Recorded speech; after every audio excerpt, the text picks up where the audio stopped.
Hello everyone, आप सभी का हमारे YouTube channel Shubham Khadka virtual classroom में स्वागत है। हम पढ़ रहे थे कोऑर्डिनेशन कंपाउंड्स के बारे में, जिसमें हम चर्चा कर रहे थे आइसोमेरिज्म इन कोऑर्डिनेशन कंपाउंड। हमने पढ़ा था जो आइसोमेरिज्म कोऑर्डिनेशन कंपाउंड के अंदर दो टाइप का होता है, एक तो होता है स्ट्रक्चरल और दूसरा होता है स्टीरियो आइसोमेरिज्म।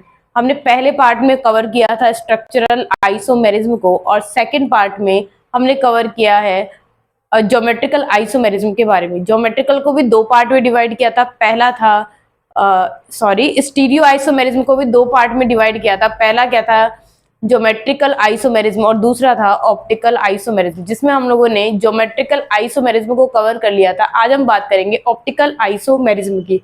हमने पढ़ा क्या है, हमने पढ़ा है कि जो कोऑर्डिनेशन केमिस्ट्री के अंदर आइसोमेरिज्म होगा वो दो टाइप का होगा। पहला तो है स्ट्रक्चरल आइसोमेरिज्म और दूसरा क्या है, स्टीरियो आइसोमेरिज्म। स्टीरियो आइसोमेरिज्म होगा। अगर स्ट्रक्चरल की बात करें तो ये कितने टाइप का पढ़ा था हम लोगों ने, तो ये 5 टाइप्स का पढ़ा था। ये हमने कवर किया है पार्ट ए में, यानी फर्स्ट में। सेकंड बात करते हैं, स्टीरियो आइसोमेरिज्म को दो पार्ट में डिवाइड किया था। एक तो था ज्योमेट्रिकल आइसोमेरिज्म और दूसरा ऑप्टिकल आइसोमेरिज्म। इस ज्योमेट्रिकल आइसोमेरिज्म के बारे में हम लोगों ने डिस्कस किया था पार्ट 2 में। आज हम जो चर्चा करेंगे वो करेंगे किसकी, ऑप्टिकल आइसोमेरिज्म की। वो करेंगे किसमें, पार्ट 3 में। तो हमें क्या करना है, फर्स्ट और सेकंड पार्ट को कवर कर चुके हैं। हमें पढ़ना है कौन से पार्ट के बारे में, थर्ड पार्ट के बारे में। अब नेक्स्ट अगर बात करें तो ऑप्टिकल आइसोमेरिज्म होती क्या है। ऑप्टिकल आइसोमेरिज्म का मतलब होता है ऐसे आइसोमर जो आपस में क्या हो, ऑप्टिकली एक्टिव हो। अभी ऑप्टिकली एक्टिव का मतलब क्या है, इसका मतलब ये है कि दो ऐसे आइसोमर जो एक दूसरे की मिरर इमेज हो लेकिन एक दूसरे पर सुपर इम्पोज ना हो, वो सब क्या कहलाएंगे, ऑप्टिकल एक्टिव कहलाएंगे। जैसे फॉर एग्जाम्पल मैं कहूँ कि कार्बन है और उसके साथ हमने वैलेंसी जोड़ रखी है, ए बी सी और डी को जोड़ रखा है।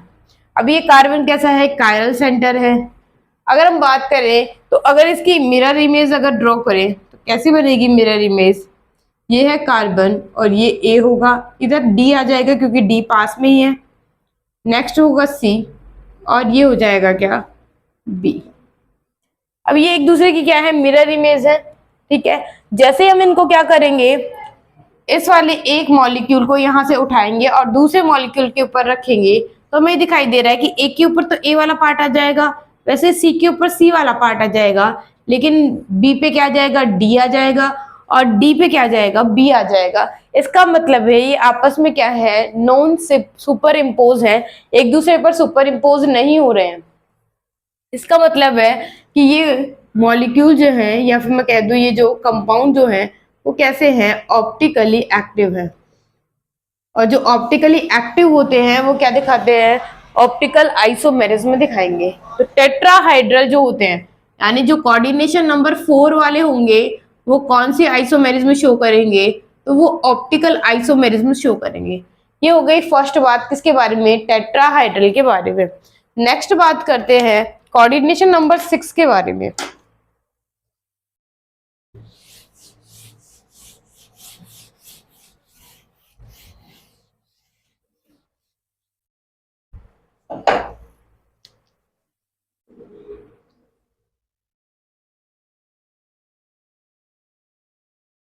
कोऑर्डिनेशन नंबर 6 के बारे में। जो कोऑर्डिनेशन नंबर 6 दिखाते हैं उनकी ज्योमेट्री क्या होती है, तो उनकी ज्योमेट्री होती है ऑक्टाहाइड्रल, ऑक्टाहाइड्रल ज्योमेट्री। ठीक है, अब ये जो ऑक्टाहाइड्रल ज्योमेट्री वाले हैं किस तरीके की आइसोमेरिज्म दिखाएंगे। सबसे पहले हम बात करते हैं फर्स्ट बात करते हैं ऐसा मॉलिक्यूल जिसमें सिर्फ और सिर्फ क्या है, बाइडेंटेड लिगेंड है और कुछ इस तरीके से प्लस माइनस एक्स कॉम्प्लेक्स। क्या ये ज्योमेट्रिकल आइसोमेरिज्म दिखाते हैं, तो हम ऑलरेडी चर्चा कर चुके हैं कल कि कौन से वाले, अगर ज्योमेट्रिकल आइसोमेरिज्म दिखानी है तो क्या होनी चाहिए, कम से कम दो लिगेंड डिफरेंट होने चाहिए और उनकी अमाउंट कम से कम 2 होनी चाहिए, तभी वो क्या दिखाएंगे, ज्योमेट्रिकल। यानी जो कौन से वाले हैं, जो एम डबल ए यानी बाइडेंटेड क्या है, मॉलिक्यूल है या कॉम्प्लेक्स है, वो कैसे होते हैं, वो होंगे ज्योमेट्रिकली इनएक्टिव। अब ऑप्टिकल की बात करते हैं, इस मॉलिक्यूल की बात करें तो देखिए ये मॉलिक्यूल कुछ इस तरीके से है एम, और कोऑर्डिनेशन नंबर 6 है, यहाँ पे ये ए है, बाइडेंटेड है, कुछ इस तरीके से कनेक्ट होंगे, और ये भी क्या है, बाइडेंटेड, कुछ इस तरीके से कनेक्ट होंगे। ठीक है, अब क्या होगा यहाँ पे अगर बात करें तो यहाँ पे एक और क्या है, ए है, तो ये भी इस तरीके से क्या होगा, कनेक्ट होगा। ठीक है, अब इस कॉम्प्लेक्स पे प्लस माइनस एक्स है, इस कॉम्प्लेक्स की बात करें तो इसमें से हम क्या करते हैं, प्लेन को पास करके देखते हैं।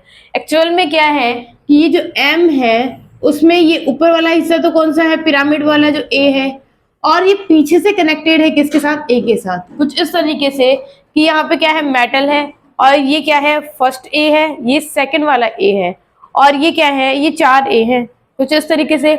अब क्या होगा, ये जो ऊपर वाला है वो क्या है, कनेक्टेड है पास वाले से। अब वो पास वाले से डायरेक्ट कनेक्ट नहीं है, वो क्या है, पीछे की तरफ से कनेक्टेड है। अब जैसे पीछे की तरफ कनेक्ट होगा, यहाँ से प्लेन लगाना क्या है, इम्पॉसिबल है।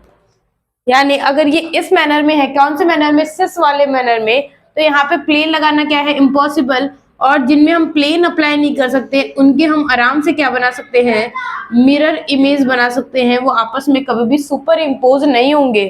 तो देखिए क्या होगा, यहाँ पे एम है और क्या हो जाएगा, यहाँ पे अगर मैं बात करूँ सेम स्ट्रक्चर की तो ये बनेगी ऐसे, ये ए है, आपस में जुड़े हुए। इधर बात करते हैं, ये वाले ए कुछ इस तरीके से जुड़े होंगे और ये वाले ए ऐसे जुड़े होंगे, कुछ इस तरीके की स्ट्रक्चर होगी, plus minus x.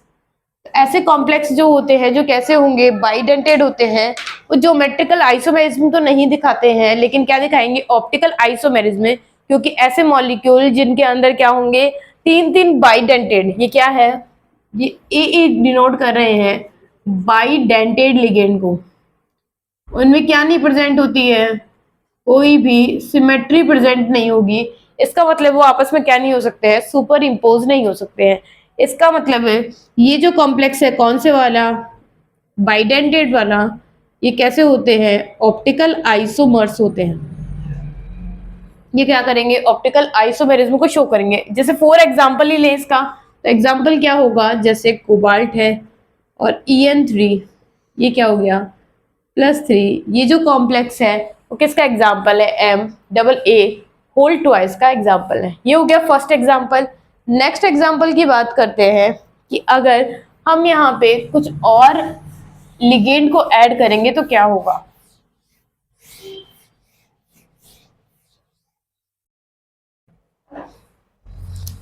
Second example है M double A twice B2 का, ये एग्जाम्पल लेंगे, प्लस माइनस कॉम्प्लेक्स। इस कॉम्प्लेक्स की बात करते हैं। अब देखो, इस कॉम्प्लेक्स को हम 2 तरीके से ड्रॉ कर सकते हैं, पहले करके देखते हैं। ये है मेटल और 6 कोऑर्डिनेशन नंबर, साथ में एक और मेटल, इस तरीके से। अब यहाँ पे क्या है, यहाँ पे ये जो मॉलिक्यूल है वो कौन सी ज्योमेट्री दिखाता है, ये ज्योमेट्रिकल दिखाएगा, ज्योमेट्रिकल आइसोमेरिज्म दिखाएगा। कैसे, तो देखो ये मेटल है, पहली बार हम क्या करेंगे, इन दोनों बी को यानी मोनोडेंटेड लिगेंड को क्या करेंगे, एक ही जगह लिख देंगे कुछ इस तरीके से, और बाकी क्या है, ए है, ये कुछ इस तरीके से जुड़ जाएंगे, और ये वाला ए कुछ इस तरीके से कनेक्ट होगा, और प्लस माइनस एक्स, ये हो गया। नेक्स्ट बात करते हैं कि अब की बार हम क्या करेंगे, दोनों बी को एक दूसरे के ट्रांसपोजिशन पे रखेंगे, और बाकी बाइडेंटेड को कुछ इस तरीके से, ये है। अब बात करते हैं कि जो सिस वाले होते हैं, सिस का मतलब है 1-2 पोजीशन पे सेम लिगेंड, तो ये पोजीशन कौन सी है, सिस है, ये सिस आइसोमर है। और अगर ये 1 और 6 वाली पोजीशन है, मतलब एक दूसरे के बिल्कुल अपोजिट है, तो ये आपस में कैसे है? ट्रांस है। आपस में कैसे है? ये ट्रांस। अब जो सिस वाले होते हैं ना, उनमें कोई भी मैं ये कह दूं सिमेट्री प्रेजेंट नहीं होती है सिस वालों में, क्योंकि ये कुछ इस तरीके से कनेक्टेड होंगे। ये पीछे वाले हिस्से से जुड़ा होगा, ये वाला भी पीछे वाले हिस्से से जुड़ा होगा, तो यहाँ से कोई भी प्लेन पास नहीं कर सकते हैं। तो क्या हो जाएगी इसकी स्ट्रक्चर? कुछ इस तरीके से ये है, और ये सेम बिल्कुल ऐसे आ जाएगा। ए और ए, सॉरी यहाँ बी है, ये बी लगा देते हैं, बाकी ए।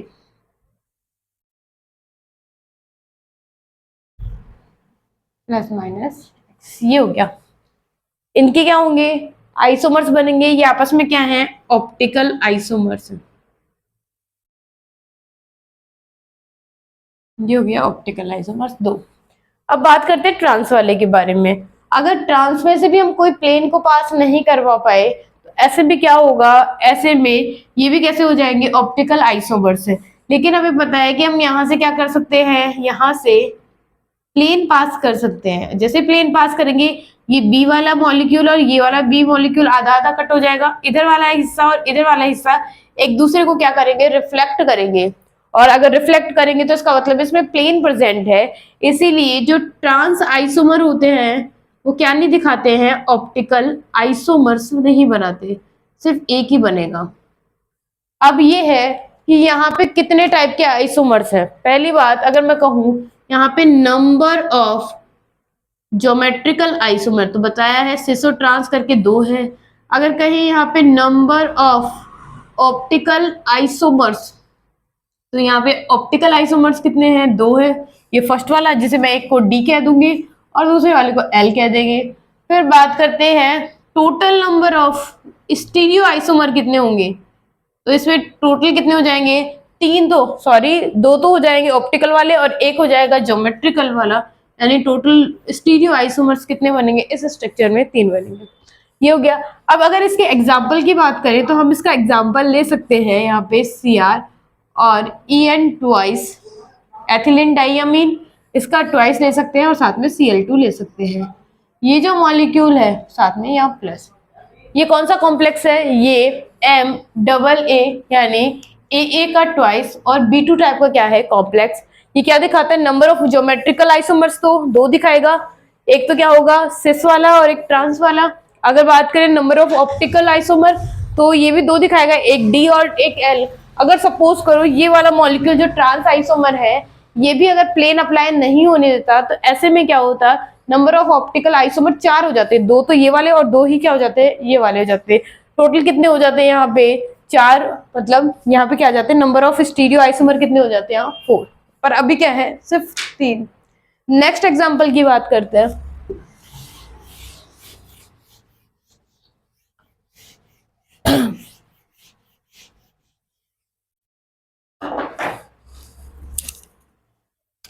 थर्ड एग्जाम्पल MAA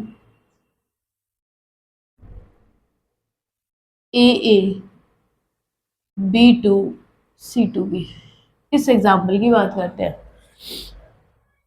इस एग्जाम्पल की बात करें तो ये ऑप्टिकल आइसोमेरिज्म में दिखाएगा, ये नहीं कॉम्प्लेक्स। इस कॉम्प्लेक्स की बात करते हैं तो देखिए ये है मेटल,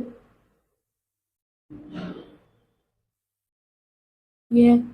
अब यहाँ पे क्या होगा? एक तो हम क्या करते हैं? नॉर्मल बनाते हैं ये वाला A और A, जिसको मैं सिस पोजीशन देती हूँ। फिर B और B एक दूसरे के अपोजिट हो सकते हैं, यहाँ C और C आ जाएगा। एक तो ये बच जाएगा। एक क्या बन सकता है? एक बन सकता है कि ये M है और यहाँ पे हम A की पोजीशन तो सेम ही रखते हैं, ये A और A हो गया। अब की बार क्या करते हैं? C वालों को यहाँ ले आते हैं, ये C वाला हो गया और ये B हो गया। एक आइसोमर ऐसा बना सकते हैं, एक कैसा बना सकते हैं? M है और यहाँ पे A यानी बाइडेंटेड को सेम रखेंगे। इस बार क्या करेंगे? यहाँ पे B लिख दूं, यहाँ पे C लिख देंगे और यहाँ पे यहाँ पे B और ये C, ये वाला भी हो सकता है। और इन पे सब पे क्या है? प्लस माइनस एक्स, यहाँ पे भी प्लस माइनस एक्स और ये भी होगा प्लस माइनस एक्स। इस तरीके के कॉम्प्लेक्स। अब बात करते हैं ये कॉम्प्लेक्स है, ज्योमेट्रिकल वाले तो कितने बन चुके हैं, 3 बन चुके हैं। अगर हम कहें यहाँ पे नंबर ऑफ ज्योमेट्रिकल आइसोमर्स, तो वो नंबर में कितने हैं, 3 है। 3 तरीके से हम क्या कर सकते हैं, इनको अरेंज कर सकते हैं। अब बात करते हैं ये ऑप्टिकल आइसोमर्स दिखाएंगे कि नहीं। तो देखिए सबसे पहली बात है कि अगर मैं इस यहाँ से क्या करूं, ये वाला प्लेन पास करूं, तो ये क्या करेगा, ये जो प्लेन है ये वाला हिस्सा इस वाले हिस्से को क्या नहीं कर पाएगा, रिफ्लेक्ट नहीं कर पाएगा। लेकिन अगर हम यहाँ से प्लेन को क्या करें, पास करें ये वाला, तो ये आराम से क्या करेंगे, एक दूसरे को रिफ्लेक्ट करेंगे। सेम इसमें भी क्या होगा, रिफ्लेक्शन होगा। लेकिन यहाँ पे किसी तरीके का कोई रिफ्लेक्शन नहीं होगा, हम इन्हें 2 पार्ट में डिवाइड नहीं कर पाएंगे। तो ऐसे में ये वाला क्या नहीं दिखाएगा, ऑप्टिकल आइसोमेरिज्म नहीं दिखाएगा, क्योंकि प्लेन अप्लाई हो रहा है, यहाँ पे भी प्लेन अप्लाई हो रहा है, तो ये भी क्या नहीं दिखाएगा, ऑप्टिकल आइसोमेरिज्म नहीं दिखाएगा। लेकिन यहाँ पे प्लेन अप्लाई ना होने की वजह से ये जो मॉलिक्यूल होगा वो क्या दिखाएगा, ऑप्टिकल आइसोमेरिज्म। यानी हम मॉलिक्यूल बनाते हैं, हम नीचे भी तो मिरर लगा सकते हैं, ये सी हो गया। इधर बात करते हैं ये बी सी हो गया, ये वाला सेम मॉलिक्यूल कुछ इस तरीके से। अब ये सवाल है कि यहाँ पे किस टाइप के आइसोमर्स बनेंगे। तो नंबर ऑफ ज्योमेट्रिकल आइसोमर्स तो 3 है। अगर आपसे पूछे कि नंबर ऑफ ऑप्टिकल आइसोमर्स कितने हैं, तो वो सिर्फ 2 है। और अगर बात करें नंबर ऑफ टोटल कितने स्टीरियो आइसोमर है, यानी टोटल कितने हैं, तो वो टोटल जो होंगे वो कितने हो जाएंगे, 2 तो ये हो गए और 2 ही ये हो गए, यानी कितने बन चुके हैं, 4 बन चुके हैं। नेक्स्ट एग्जांपल की बात करते हैं।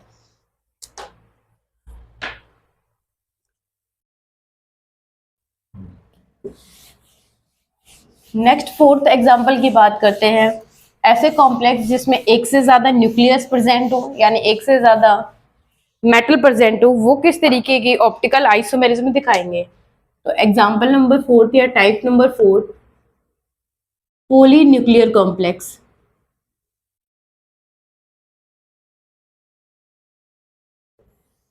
पोली न्यूक्लियर कॉम्प्लेक्स की बात करते हैं, एक एग्जांपल लेते हैं।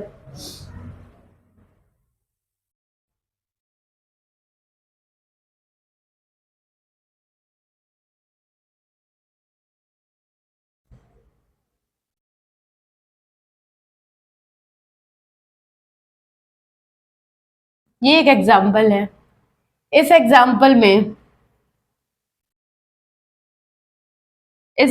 में एक से ज्यादा क्या है, मेटल प्रेजेंट है। यानी ये किसका एग्जांपल है, तो पॉली न्यूक्लियर कॉम्प्लेक्स एग्जांपल। यानी क्या है, 2 टाइप की, यानी 2 क्या है इसमें मेटल्स है, कोबाल्ट मेटल है। अब अगर मैं इनकी क्या बनाऊं, स्ट्रक्चर बनाऊं, तो कैसे दिखाई देगा। तो कोबाल्ट जो है उसने 2 बॉन्ड तो बना रखे हैं नाइट्रोजन और नाइट्रोजन के साथ, मतलब एक अमीन ग्रुप है और एक नाइट्रो ग्रुप के साथ। और यहाँ पे 4 बॉन्ड, यानी एक ईएन क्या करता है, 2 बॉन्ड बनाता है, तो 2 कितने बनाएंगे, 4, यानी 6 कोऑर्डिनेशन यहाँ पे है। तो अगर स्ट्रक्चर ड्रॉ करें तो कुछ इस तरीके की स्ट्रक्चर बनेगी, ठीक है। और यहाँ पे ये जो कॉम्प्लेक्स है कोबाल्ट एक और, ये कुछ इस तरीके से जुड़ रखा है, ये है। अब एक होते हैं ब्रिजिंग लिगेंड और एक होते हैं नॉन ब्रिजिंग। ब्रिजिंग ऐसे जो एक से ज्यादा मेटल के साथ कनेक्ट होते हैं और एक ब्रिज का फॉर्मेशन करते हैं। तो यहाँ पे क्या आ जाएगा, NH2 और यहाँ पे क्या जाएगा, NO2 आ जाएगा। बाकी पोर्शन पे EN जोड़ देंगे, यानी नाइट्रोजन नाइट्रोजन वाला, यहाँ पे भी नाइट्रोजन नाइट्रोजन, ये भी हाइड्रोजन। इसका मतलब है इस कॉम्प्लेक्स में क्या है, सिर्फ और सिर्फ यही स्ट्रक्चर स्टेबल है, यही स्ट्रक्चर बन सकती है। अगर मैं इस स्ट्रक्चर की क्या बनाऊं, मिरर इमेज बनाऊं, तो मिरर इमेज आराम से बन जाएगी और वो सुपर इम्पोज भी नहीं होगी। इसका मतलब है जो पोली न्यूक्लियर कॉम्प्लेक्स है और जिसमें कितनी मेटल हैं, 2 मेटल्स हैं और साथ में क्या है, 2 ब्रिजिंग लिगेंड हैं। और ये जो क्या है, 2 है, वो क्या है, बाइडेंटेड लिगेंड है, बाइडेंटेड लिगेंड। तो ऐसे में हमें क्या मिलेगा, हमें सिस फॉर्म मिलेगी। ये सिस मैनरी तो है इनका, तो ये सिस फॉर्म मिलेगी। और ये कैसा आइसोमर होगा, ये डी वाला होगा। एक डी वाला होता है और एक क्या होता है, एक होता है सिस एल वाला आइसोमर्स। इसका मतलब यहाँ पे कितने ऑप्टिकल बनेंगे, तो ऑप्टिकल बन जाएंगे यहाँ पे 2, एक डी हो जाएगा और एक हो जाएगा एल। हमने आज कवर किया है क्या, optical isomerism in coordination compound. इसी के साथ isomerism in coordination compound complete होता है। आई होप आपको ये वीडियो पसंद आया होगा। तो इस वीडियो को ज़्यादा से ज़्यादा अपने फ्रेंड्स में शेयर कीजिए, इस वीडियो को लाइक कीजिए और ज़्यादा से ज़्यादा हमारे चैनल को सब्सक्राइब कीजिए। धन्यवाद।